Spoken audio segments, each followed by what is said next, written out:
Muito bem. Vamos só dar um adendo numa coisa que foi dita agora há pouco. A irmã me procurou no particular sobre a igreja fraudulenta ser o joio, por exemplo, e a igreja verdadeira ser o trigo. Mas quem separa o joio do trigo, nunca se esqueça, não é o joio que combate o trigo. A ordem para os dois é que cresça. Então, cresça, amados. Quem vai separar o joio do trigo são os anjos na colheita. Então, guarde essa informação. Eu cometi esse erro, irmãos. Eu cometi esse pecado. Eu tentei ser eu o separador do joio e do trigo. Mas é só arrogância, é só orgulho. Na verdade, quem separa são os anjos na colheita, que separará o trigo e guardará no celeiro, mas queimará o joio em fogo que não se extingue. Tá bom? Vamos fazer a nossa parte. Nossa parte é o quê? Crescer. Crescer na graça e no conhecimento da palavra do Senhor. Todos sabemos que há um mistério do casamento que é entre Cristo e a igreja. Está lá em Efésios, lembra? Digo isso ainda acerca de Cristo, que é um grande mistério. Eu vou ajudar os irmãos a entenderem esse mistério agora. Vamos falar um pouquinho sobre casamento, essa instituição que é tão preciosa para o nosso Deus. Muito preciosa, irmãos. É a primeira instituição da criação. Primeira, vem antes do Estado, vem antes de tudo que você vê, das nações, antes de tudo. A primeira instituição é justamente o casamento. Mas ela é um meio para um fim. Não podemos esquecer disso. O casamento é um meio para um fim. Qual que é o fim? Enchei a terra, frutificai, povoai. Vamos falar um pouquinho sobre casamento, amados. Vamos lá. Casamento bíblico versus casamento fraudulento. Casamento fraudulento. Gênesis 2, 24. Portanto, deixará o varão o seu pai e sua mãe, pegar-se-á a sua mulher, e serão ambos uma só carne. Gênesis 2, 24, até aqui, palavra do Senhor. Vamos orar mais uma vez, irmãos. Pai Santo, amado e bendito, estamos diante de uma porção da sua palavra, e o nosso clamor, Senhor Deus, é que o Senhor use os meus lábios, Pai amado, para expor a sua palavra com fidelidade, Senhor Deus, da maneira que o Senhor deseja, porque a verdade é que eu nada tenho a oferecer aos meus irmãos. Se o Senhor não falar por meio de mim, Senhor Deus, será em vão tudo isso aqui. Eu não tenho nada a oferecer a eles, mas tu, Senhor Deus, tem. E está escrito que não só de pão viverá o homem, mas de toda palavra que procede de ti. Ajuda-nos, Senhor Deus, a entender este tema e prepare os corações aqui presentes, porque esse tema, Senhor Deus, é muito sensível e as pessoas se ofendem com muita facilidade. Prepara os corações, Senhor Deus, para que eles não sejam ofendidos, mas entendam que serão edificados. É em nome de Jesus que oramos, Pai. Ajuda-nos. Amém. Amém. Casamento, meus irmãos. Casamento. Instituição criada por Deus com o propósito de povoar a terra. A união entre um homem e uma mulher. E tem uma sabedoria de Deus magnífica na criação da mulher, irmãos. Perceba, Deus não soprou nas narinas de Eva. A vida que está em Eva veio do homem. Deus tirou as costelas do homem e fez Eva. Mas todo homem, para nascer, precisa da mulher. De modo que a mulher não pode se gloriar afirmando que não precisa de homem algum, porque ela veio do homem. E o homem também não pode se gloriar dizendo que é superior à mulher, porque ele veio da mulher. E alguém inferior não pode gerar alguém superior. Se a mulher é capaz de gerar um homem, ela é igual a um homem. Amém? Saibam disso. Porque na cultura muçulmana, por exemplo, a mulher é dita como menos do que humana. Tá bom? É o que eles ensinam. Ela é menos que humana. Ela não é humana. É importante enfatizar isso. Sabedoria divina. Deus criou o homem e do homem fez a mulher, e o homem precisa da mulher para nascer. Nós somos iguais em dignidade, irmãos. Somos diferentes em função. Lembra do cotovelo e do joelho? Ok, vamos lá. Bem, primeiro, é a célula da família. Sempre iniciado pelo homem. O casamento é a sombra da família. O propósito do casamento é frutificar. Portanto, a maternidade é desejada pelo casal. Quando não, temos um propósito egoísta, a busca pelo prazer sexual. Está na moda hoje, irmãos, muitos crentes casando e não querem ter filhos. Eles querem casar para quê? Eles querem casar para fazer coisa que casal faz, mas não querem ter filhos. Isso é muito perigoso. Porque quando você faz isso, você está afirmando para Deus, para Jesus, que Ele é Senhor de tudo em você, menos do ventre. No meu ventre mando eu. Não é assim que funciona. O Senhor, Jesus, é Senhor de todos nós na totalidade do nosso ser. É claro que é problema de saúde, que é outra situação. Não estou falando para uma mulher que tem uma pressão muito alta, um risco de pré-eclâmpsia absurdo, entende? Se colocar nessa posição de risco. Estou apenas afirmando que um casal saudável não deve usar nenhum tipo de método para não ter filhos, porque Jesus é Senhor do ventre. E aqui eu quero falar uma coisa importante. As almas, irmão. Tem gente que fala essa frase, nunca mais diga ela, irmãos. Aí eu vim ao mundo para isso. Não, você não veio ao mundo. Você foi gerada nesse mundo. Onde se geram as almas? Quando é que a alma aparece? Quando é que a alma acontece? Vocês, mulheres, coloquem a mão no seu ventre e saiba que aí é onde são geradas as almas. Excetuando Adão e Eva, todas as almas são geradas no ventre de uma mulher, no momento da concepção. A alma já está lá, na hora da concepção. Ela é gerada naquele instante. Começa o corpo e a alma já está presente. Numa família também, o marido é o cabeça. Ele é soberano. Deixa as autoridades primárias para criar seu próprio reino. A família, onde governa com amor e firmeza, a fim de ser ponte que proclama a glória e a majestade de Deus. Um marido, amados, ele governa com amor e com firmeza. Isso não quer dizer, é que nós temos que reformular nossa mentalidade de amor, irmãos. O que é amar? Biblicamente. Eu não estou falando do que é amar de Hollywood, tá? Eu não estou falando de comédiazinha romântica que ensinou você a acreditar que um homem que ama é um vassalo. Vou estragar uma comédia romântica de vocês, tá bom? Como se fosse a primeira vez. Adam Sandler. A mulher perde a memória toda noite, lembra? Ela dorme, perde a memória e acorda e tem que conquistar ela de novo. Aí as mulheres que são saudáveis falam, ai, que homem maravilhoso, ele me conquista todos os dias. Meu irmão, ser casado com uma mulher assim é um inferno. Você é o quê? Um soldado de Cristo, né? Você está dando tiro no inimigo e a mulher dando tiro em você. Não, você não me conquistou hoje. Hoje eu não vou atirar no inimigo, não. Hoje eu vou atirar em você. Não pode isso, irmão. Você foi conquistado, mas você aceitou casar com ele. Agora você é aliada dele. Agora você é a pessoa de maior confiança na terra com ele. Agora você é uma com ele, uma só carne. O homem ama a mulher e faz bem a si mesmo quando ele faz bem para a mulher. E o contrário também. Quando a mulher faz bem ao marido, ela faz bem a si mesma. E a moda hoje é sabotar o marido. A mulher sabota o marido achando que não vai vir sobre ela a sabotagem do líder da casa. Ela quer tomar o poder, ela quer ter autoridade, ela quer ser empoderada. Ela quer um marido pet, um marido que seja um vassalo, um marido que vive fazendo a vontade dela, tão somente dela. Não! Vocês estão juntos para fazer a vontade dele. Juntos para fazer a vontade dele. É o que Cristo quer. E você está com o seu marido e fala, Senhor, mas Jesus quer tal coisa. O casamento é a três, irmãos. O casamento é a união de um esposo e uma esposa diante de Cristo Jesus, que é o moderador do relacionamento. Não tente ser o oleiro do seu marido. Não tente ser o oleiro da sua esposa. Ela já tem um oleiro, a saber, Deus. A nossa missão é ajudar o nosso cônjuge a se tornar a pessoa que Deus quer que ele seja. Não a que eu quero. Ah, não, eu gosto assim, eu gosto... Não. Senhor Deus, minha esposa se chama Evelise. A minha oração a Deus é a seguinte, Pai, que tipo de mulher o Senhor quer que ela se torne, Senhor? E faz de mim um instrumento para ajudá-la a se tornar a mulher que o Senhor criou ela para ser. A minha esposa, ela salmodeia o Senhor, ela é poetisa, ela escreve poesias lindas. Em breve ela vai escrever um livro, não tenho dúvida quanto a isso, vai de 50 poesias lindas. Ela é muito usada por Deus para salmodiar ao Senhor. Eu tenho que ajudá-la nos ofícios e nos dons que Deus deu para ela. Eu não tenho que moldar ela para ser a minha imagem, não.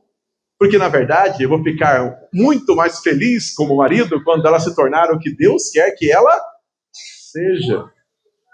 É a mesma coisa do marido. Não sabote, mas eu gosto assim, não. O que Deus quer para o meu marido? É isso, Senhor, me ajuda a ser essa mulher sábia e companheira para ajudar ele a se tornar esse tipo de homem. E o marido é o cabeça da mulher. Assim como Cristo é o cabeça da igreja. E aqui tem informação importante, irmãos. Sabe o nome que se dá para o movimento do corpo que não foi mandado pela cabeça? Eu tenho um amigo que pulou de uma cachoeira, mora em Costa Rica. Ele quebrou a quinta vértebra da coluna e infelizmente foi parar em uma cadeira de rodas. Ele é um cadeirante. Ele tem uns espasmos musculares, você segura a perna dele com as duas mãos, eu sou um cara forte. Eu abraço as pernas dele com as duas mãos e ele consegue me chutar. Tamanha é a força que ele tem por causa dos espasmos musculares. E aquilo acontece sem ordem da? Uma igreja fraudulenta é como uma igreja em espasmos muscular, fazendo aquilo que o cabeça não mandou. Uma esposa, igualmente, também está em espasmo muscular quando ela faz aquilo que o cabeça dela não mandou. Até as feministas querem um homem provedor e protetor. Elas amam essa parte. Elas não querem a parte de que, não, mas aí ele é o cabeça da mulher. Não, essa parte aí, tira fora. Por que eu falo tão importante você entender isso, irmãos? Que o marido é o cabeça. Se você entender que o marido é o cabeça, meninas, preste atenção nas minhas palavras. Você pode até querer casar com um idiota, se você for a senhora dele. Você olha para um homem imbecil, e há muitos homens imbecis, e você até aceita ser esposa dele se você for mandar nele. Agora você vai detestar, e você não vai querer casar com um imbecil que vai ser o seu senhor. Mas não vai mesmo. Procure homens sábios, homens que são tementes a Deus e que querem de fato agradar ao Senhor. Perceba, ele é o cabeça e outra coisa, o relacionamento começa pelo homem. A mulher é um jardim fechado. O que ela faz é se ataviar, porque ela é virtuosa. Ela é achada, ela não procura. A mulher, ela é achada. Ela não sai à procura de homens. A Bíblia não vê com bons olhos mulheres que saem à procura de homens. Pode ler a Bíblia inteira. Toda mulher que vai atrás de homem ou é adúltera ou prostituta. Leia a Bíblia inteirinha. Você não vai achar uma mulher que tomou a iniciativa para começar um relacionamento. A mulher, ela é um jardim fechado e não uma praça pública, como se tornou em nossos tempos. É entre um homem e mulher. É óbvio, eu sei, mas tem que ser dito. Tem que ser dito. Desde o princípio, o Senhor estabeleceu o casamento para povoar a terra. Este é o meio verdadeiro pelo qual o Senhor, nosso Deus, criou a família. Só tem um tipo de casamento, irmãos. Homem e mulher. E só tem um tipo de família. Homem e mulher e só prole. Ponto. Ah, mas as fraude. Todas as demais famílias. Famílias é fraude. Não existe. Porque só existe aquilo que Deus estabeleceu. Tudo aquilo que não foi Deus que estabeleceu é falso. É como dinheiro falso. Se eu pegar e dar R$100 para cada um de vocês aqui, irmãos, perceba bem, eu dou R$100 para cada um de vocês. Digamos que seja um cara endinheirado. Eu dou R$100 para cada pessoa aqui presente. Todo mundo vai ficar feliz.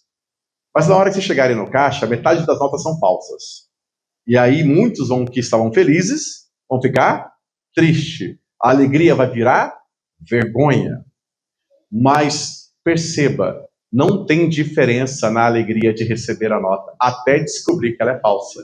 Quem recebeu a nota falsa se alegrou. E quem recebeu a nota verdadeira também se alegrou igualmente.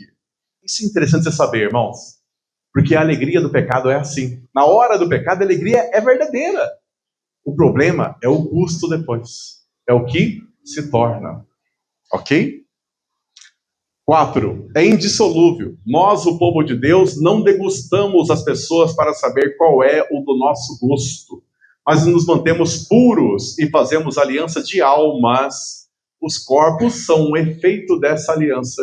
Exatamente o oposto do modelo adotado pelo mundo.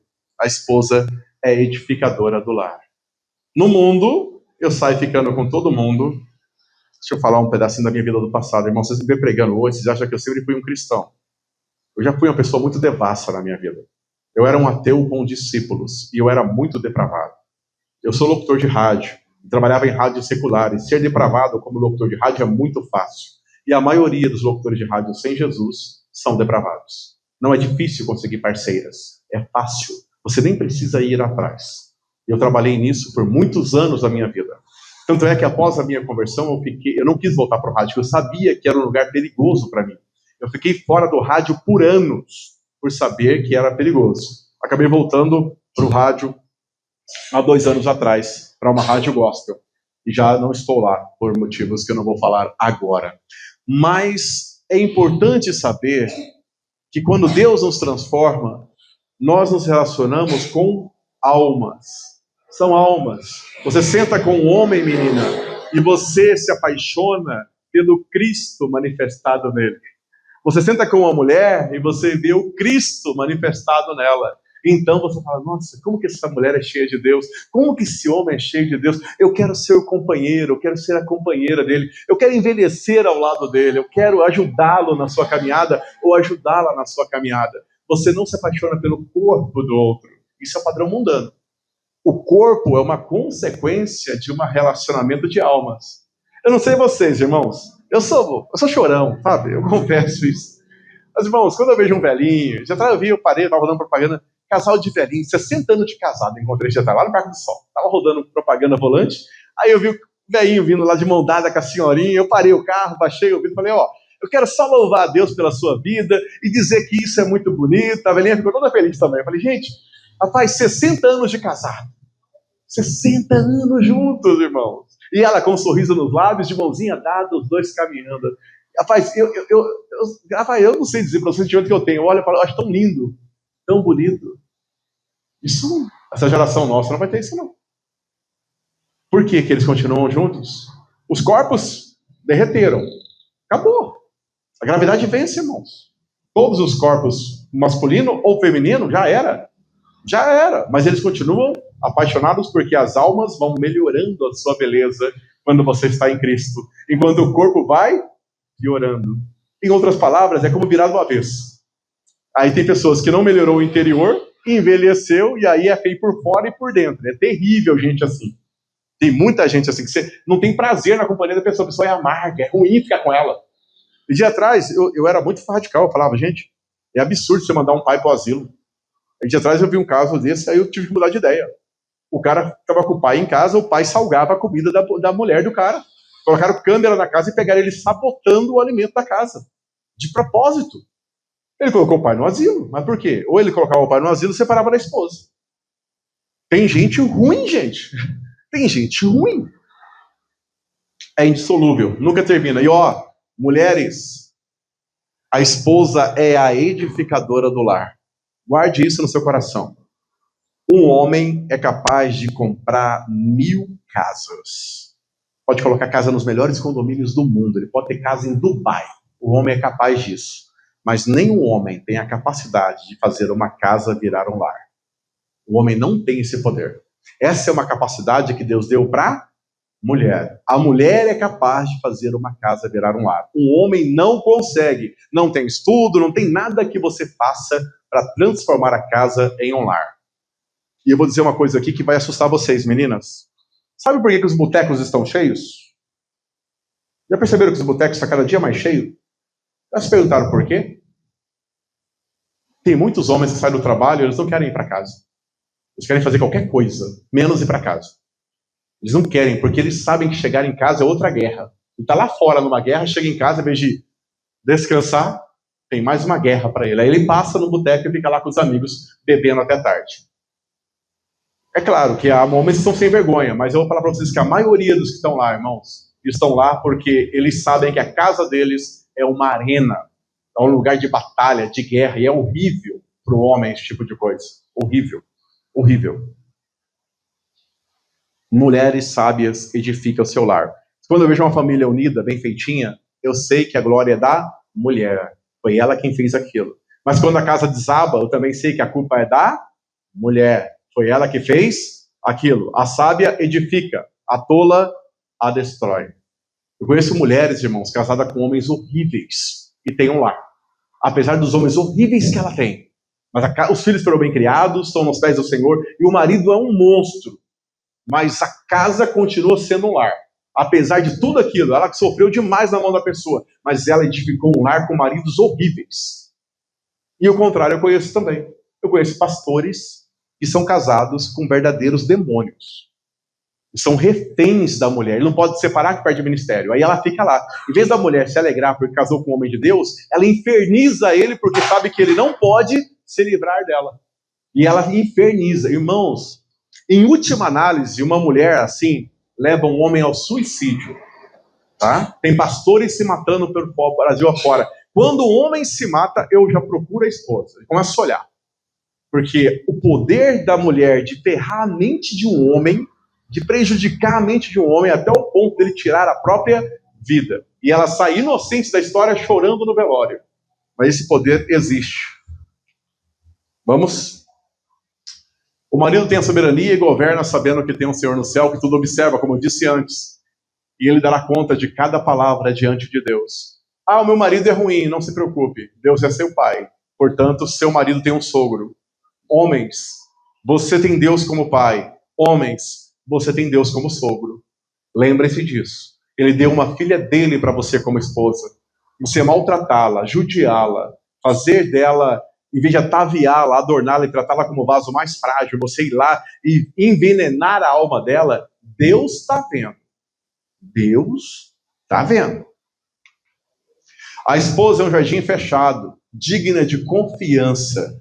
Ela entende o seu papel e se dedica a cumpri-lo com inteireza de coração e alma, sabendo que é Deus no céu e teu marido na terra. Lembra? Vós, mulheres, sujeitai-vos a vosso marido, assim como ao Senhor. É Deus no céu e teu marido na terra. Não venha falar para mim que você honra a Deus quando você desonra o seu marido. Não venha falar para mim que você respeita a Deus quando você desrespeita o seu marido. Tudo o que você faz com o seu marido, você está fazendo com o próprio Deus, porque foi Deus quem colocou ele na sua vida. Não existe desculpa para o desrespeito. Não existe desculpa, nenhuma justificativa para faltar com o respeito.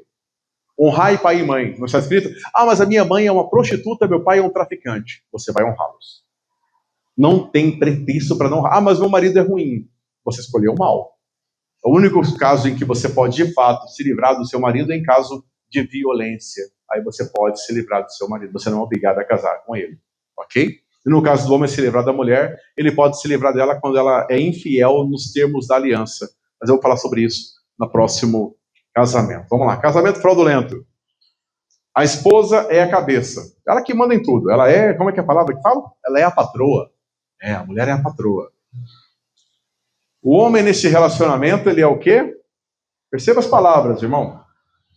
Ele é apenas um vassalo, um escravo, um pet que vive para fazer os caprichos da esposa. Ela é dominadora e exigente, está sempre insatisfeita. É uma murmuradora e ingrata. Nunca tá bom. Nunca tá bom. Tá sempre ruim. Sempre reclamando. O tempo todo. Ó céus, ó vida. O tempo todo só reclama. O tempo todo. E ela é a cabeça.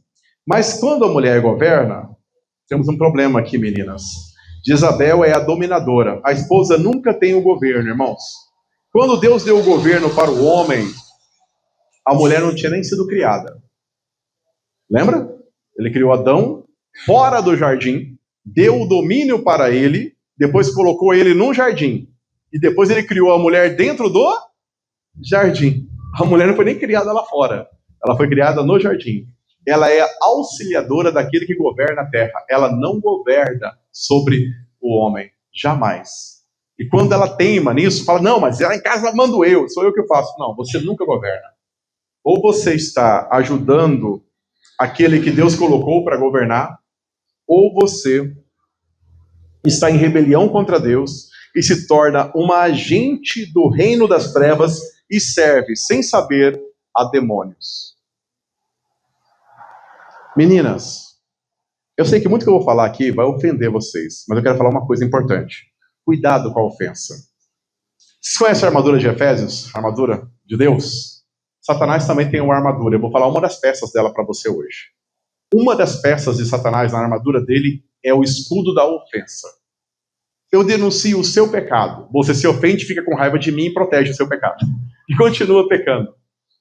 Entendeu? Repito, o escudo da ofensa. Você se ofende. Eu não gostei do que esse cara falou. Aí você vai embora para casa e continua fazendo a mesma coisa que eu acabei de denunciar aqui.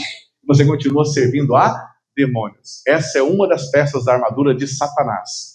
Se você se sentiu ofendido ou ofendida, cuidado. Cuidado, dá uma olhada, analisa, ore a respeito. Fala, peraí, mas esse homem que está vindo aí falou da parte de Deus, ele falou do que ele acha. O que ele está falando é bíblico? Porque a palavra de Deus, ela é ofensiva, irmãos, para o pecador. Se você fala a verdade, você ofende todo mundo que está mentindo. É inevitável. Se você fala da maneira certa de viver, você ofende todo mundo que vive da maneira errada. É inevitável. Portanto, ela serve a demônios. E aqui eu quero, antes de passar para a página 2, irmãos, deixar um triplex na sua mente. Agora sou eu que faço a pergunta, tá bom? Tinha Adão e tinha Eva no jardim do Éden. Por que Satanás foi falar com Eva e não com Adão? A pergunta-chave é: por que ele escolheu ela e não Adão? Pelo ouvir, mas tem mais uma coisa aí. Porque a mulher é a parte mais frágil. E Satanás, ele é um covarde. Ele sempre vai na parte mais fraca. O alvo sempre foi o homem. Nunca foi a mulher. O pecado entrou no mundo por um homem. O alvo foi o homem. Mas ele usou a mulher. Satanás cria um plano. Ele cria o plano que ele quer. Ele é um estrategista. Ele cria um plano perfeito ali na mente dele. Perfeito, claro. Com todas as aspas, irmãos. Aí depois que ele criou o plano, ele olha e fala: quem pode executar esse plano para mim? Aí ele procura: quem pode executar? Na rebelião nos céus, ele trouxe alguns com ele. Citei alguns aqui. A morte, por exemplo, se aliou a ele. Lembra a última inimiga a ser vencida é quem? A morte. A morte se aliou a quem? A Satanás. Ele tinha um plano. Ele tinha um plano de criar um reino para ele, o reino das trevas. E aí ele procurou Mamon, Jezabel, entendeu? O príncipe da Pérsia, a morte, que é a última inimiga e a mais poderosa. Falou: vamos aqui, nós aqui, criar o nosso reino, e nesse reino nós seremos Deus. E assim foi. Satanás, ele é um mestre na arte de criar um plano. E o plano era o quê? Derrubar o homem. O que ele fez? Plano pronto. O que eu faço agora? Vou procurar quem vai executar. Quem executou o plano? Eva. Eva executou o plano de Satanás. Eva é responsável, direta, por sepultar o próprio filho. Porque a ação... A gente tem que entender o seguinte, irmãos. A ação de Eva aqui desencadeou um monte de eventos que responsabiliza aquela ação. Dilúvio matou o mundo inteiro. Por que teve dilúvio? Porque entrou o pecado. Ela sepultou um filho. Caim matou Abel. Ela era mãe de um assassino e de um filho morto.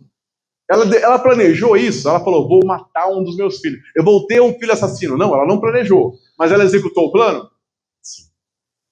Ela executou o plano. Ainda que ela não soubesse como terminaria. E como é que ela executou o plano? O que Satanás ofereceu para ela, irmãos? O diabo ofereceu para elas poder, empoderamento. Serás como Deus. Poder. A busca por poder é o caminho de Satanás. Esvaziar-se de poder é o caminho de Cristo. Cristo estava na glória, fez o quê? Se esvaziou, nasceu como criança, foi perseguido, porque o caminho do Senhor Jesus é o caminho do amor. É amor. O caminho de Satanás é o caminho do poder. Você quer mais e mais poder. Quem vive buscando poder trilha o caminho do diabo. Você tem que crescer em amor. Tem que amar mais. Tem que impressionar. O seu amor tem que assustar as pessoas ao seu redor. Falar: como pode amar fulano? Mas logo fulano? Ninguém ama aquela pessoa. Eu amo. Por quê? Porque Cristo me amou e eu sou pior que ele. Essa é a verdade. Antes de começar o meu ministério, irmão, se eu ser despertado como profeta do Senhor, o Senhor Deus me convenceu plenamente do pecado. O que é ser convencido plenamente do pecado? Significa que não existe pecado que você pense aí nesse instante que eu não seja capaz de cometer. Qualquer um. Vou dar um exemplo. O Hamas entrou em um kibutz, pegou uma mulher grávida de 8 meses, abriu a barriga dela com uma faca e enfiou a lâmina na cabeça do bebê, com a mulher viva. Monstruoso, né? Eu não faria isso jamais. Eu faria. Por que eu não fiz? Graça de Deus. O Senhor me impede de ser tão mal quanto eu posso ser. Não existe pecado que você imaginar que eu não seja capaz de cometer. E se você realmente for um servo de Deus, você sabe que eu não sou o único aqui que tem esse mesmo entendimento. Nós somos capazes de monstruosidades. Todos nós. Mas por que eu não fui tão monstruosa? Porque Deus cuidou de você e não deixou você ser tão má quanto é possível ser. Pode ser qualquer coisa. O casamento Fraudulento pode ser entre homem e homem, mulher e mulher, humano e coisa, ou animal e etc. Hoje está na moda aí casar com boneca inflável no Japão. Está na moda casar com um computador. Teve um caso. Teve uma mulher que casou com um cachorro e morreu e deixou herança para ele. Então, quem tem um cachorro tem toda a herança. Herança pequena não, tá? Tá falando de 500 milhões de euros, tá? 500 milhões de euros. Ela morreu e deixou herança pro cachorro, documentalmente. Entre outros. Então, não tem limite para isso. Ela pode fazer o que quiser. O casamento é só uma palavra que eles querem destruir, dando a ela qualquer significado. Qualquer significado, irmãos. Qualquer coisa é casamento. Qualquer coisa, casamento. Família agora é trisal. O homem casa com 2 mulheres. Tem uma mulher que casou com 2 homens. E aí, tá fazendo um monte de coisa. É que não dá para explicar todas as fraudes, irmão, porque a fraude é ilimitada. Entendeu? Tem N. Quando você pensa que você viu tudo, você fala, meu Deus do céu. Agora tem o povo tal de terians, que é o povo que acha que é bicho. Ele não se vê como ser humano, ele vê como cachorro, como coati, como águia. Teve um encontro, aí fala, mas é pouca gente. Teve um encontro em Campinas, reuniu 4.000 pessoas, andando de coleira dentro do campo, para lá e para cá, se identificando de animais. E está crescendo. Não para de crescer. E dissolve por qualquer motivo. Se não der certo, termina. Serve ao coração pecador não regenerado. As pessoas trocam como se fossem roupas. Se não dá prazer, vou buscar algo que dê. O problema é sempre a outra pessoa. Qual é o problema no casamento? Sou eu. Eu sou o problema. Porque eu não tenho poder para mudar a minha esposa. Eu tenho poder para mudar quem eu sou. Eu clamo ao Senhor, eu oro ao Senhor para me tornar um marido melhor. Mas o problema no casamento não é o outro. É muito confortável você sentar e pôr a culpa no outro. Mas fulano não muda. Não, você muda você. Você tem que se parecer mais com Jesus. E orar para que o outro também se pareça. A gente gosta muito de pôr a culpa nos outros. A gente sente paz quando encontra um culpado. Não, a culpa é dele. Não. A culpa é nossa. Quando o casal entra em crise, a culpa é dos 2. Nós somos uma só carne. Nós somos assim, irmãos. E outra coisa, não deu certo, separa, irmãos. Você não pode se separar da sua esposa. Por qualquer motivo. Você não pode. Você casou, você é uma só carne com ela. Vai ficar com ela até ficar velhinho. E os 2 vão ficar velhinho e rabugento. A gente vai ficando velho e vai ficando rabugento. Vai ficando chato. Faz parte da vida, entendeu? E aí você é rabugento novo, você olha e fala, vixe, esse homem velho, meu Deus do céu. Quando o homem já é rabugento novo, imagina velho. Mas faz parte da vida, irmãos. Ser companheirinho um do outro, estar ali junto, sabe, amando um ao outro, praticando o amor primeiro com seu cônjuge. Primeiro da sua vida é seu marido, não são seus filhos, mulheres. Cuidado. O amor de mãe que o mundo prega lá fora não é amor, é idolatria, viu, gente? O amor de mãe, na sua grande maioria, é idolatria. E eu provo o ponto antes de irmos para o final. Se o seu filho briga com o filho do vizinho e você chega tomando partido, e seu filho estava errado, você produziu injustiça. Amor nunca produz injustiça. Se o seu amor pelo seu filho fez você tratar com injustiça o filho do vizinho, o que você está fazendo é idolatrar o seu filho. E ai de ti, porque o nosso Deus é um destruidor de ídolos. Idolatrar o seu filho é pedir para você velar o seu filho. Deus destrói ídolos. Cuidado, ame seus filhos, mas ajude-os a se tornarem os homens e as mulheres que eles precisam ser. Quando estiver errado, faça ele pedir perdão. Você está errado, meu filho. Se estiver certo, protejam. Mas nunca tome partido a despeito de qualquer coisa. Não faça isso, porque isso é idolatria. Amor não produz nunca injustiça. Nunca. Se você agiu, mas eu fiz por amor. Não é amor. É idolatria. E as mães são muito direcionadas para isso. Para proteger o filho a qualquer preço. Aí depois vai parar, sabe onde? Na fila do presídio. Já perceberam que na fila de um presídio não tem homem? Eu sou Uber, eu levo pessoas para lá. Eu achei contar, irmãos, contar. Mais de 400 pessoas numa fila, assim, eu olhei e falei, meu Deus, não tinha um homem. Nem. Desde pequenininho, o filho fez coisa errada, repreendam severamente. Você passar a mão na cabeça, aquela sementinha pequenininha, aquela canetinha que ele roubou do amiguinho na escola. Aquela coisinha pequenininha vira um assalto no futuro. Aí depois você fica assustado. Ah, eu nunca imaginei que meu filho fosse fazer isso. A culpa é nossa, que não repreendemos na sementinha. Faz devolver, põe em vergonha. Meu pai me envergonhou uma vez. Fez eu devolver a caneta com o roubei da menina, 4 cores na escola, na frente dela. E eu tive que falar para ela que eu peguei no estojo dela. Eu lembro até hoje disso. Foi horrível.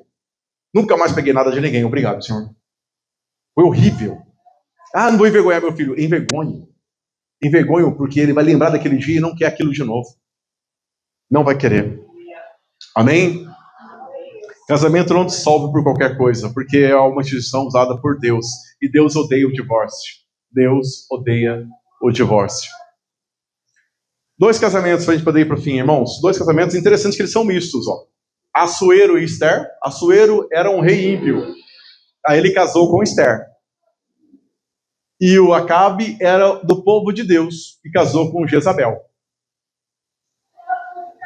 Esther ajudou Assuero a ser um dos melhores reis da história da Pérsia. Ele foi lembrado por todos como um rei sábio. Ela auxiliou ele nisso. Ela era uma mulher virtuosa. Ela nunca buscou o poder. A Esther conseguiu tudo o que queria e nunca segurou o cetro. Leiam Esther, vocês vão ver. Ela nunca segura o cetro.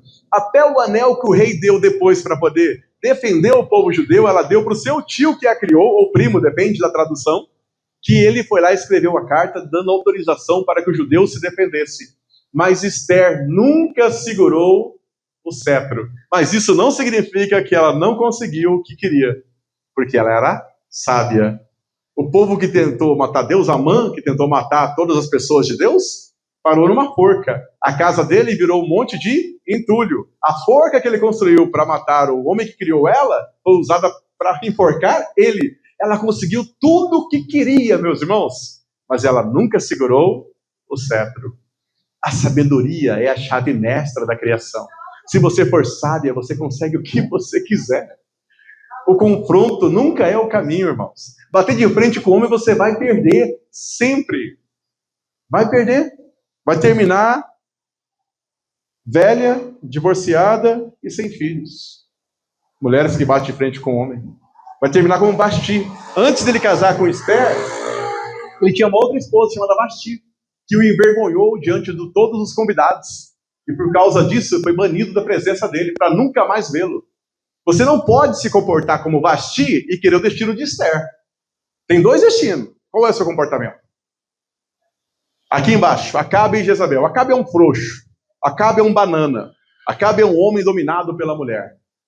Todos os pecados que Jezabel cometeu dentro de Israel só cometeu porque ela dominava o marido. Ela construiu o templo para Deus pagão, ela mandou matar os profetas, ela construiu um monte de estátua, ela fez um monte de coisa em Israel, mas os pecados delas foram possíveis por quê? Porque ela dominou sobre o rei de Israel. Porque ela dominou sobre Acabe, ela fez o que ela quis. Fez o povo inteiro gemer, lembra? 3 anos e meio sem chuva, profecia de Elias. O povo inteiro sofreu por causa de Acabe, que era um frouxo. Não era digno de ser chamado de homem. E aqui eu quero falar com os homens, irmãos. Escute minhas palavras. Nós fomos chamados para orbitar em torno do Deus vivo. Ele é o nosso sol da justiça. Nós orbitamos em torno dele. Meninos orbitam em torno de quadris rebolando. Meninos. Não pode ver um quadril que... Meninos. Exemplo, Herodes. Herodes colocou a cabeça de João Batista numa bandeja e entregou para uma menina só porque ela rebolou na frente dele. E ele disse para ela, te darei até metade do meu reino. Que homem retardado. Detalhe, não era a guria que queria. Quem queria era a mãe dela.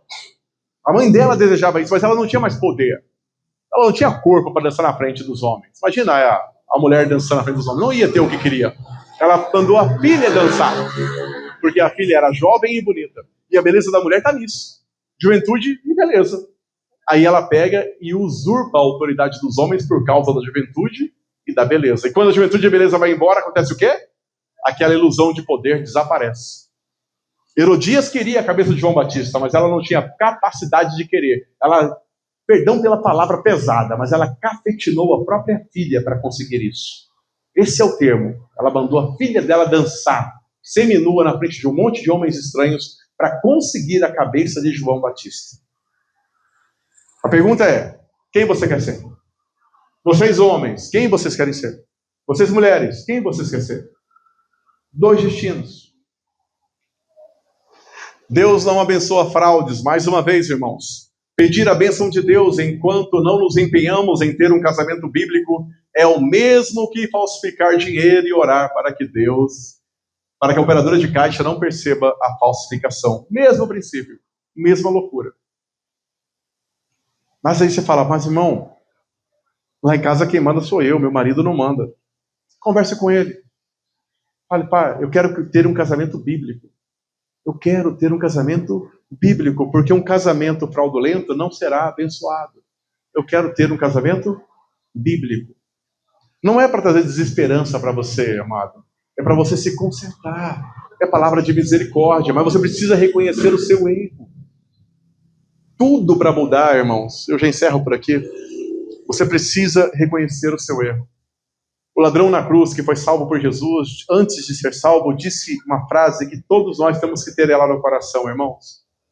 Nós merecemos estar aqui pregado nessa cruz. É digno, é justo, mas este nada fez. A verdadeira conversão é o reconhecimento da própria culpa, ao mesmo tempo que você reconhece a inocência de Cristo moído em seu lugar. Porque o castigo que nos traz a paz estava sobre ele. Mas você não será curado, irmão. Não será curado se você não admitir. Admita seus erros. Observe a sua vida e admita seus erros, porque do contrário, não acontecerá, amados. Amém? Encerramos assim, irmãos. Eu sei que as palavras são duras, mas acredite, irmãos, pode não parecer, mas é necessário muito amor para falar isso.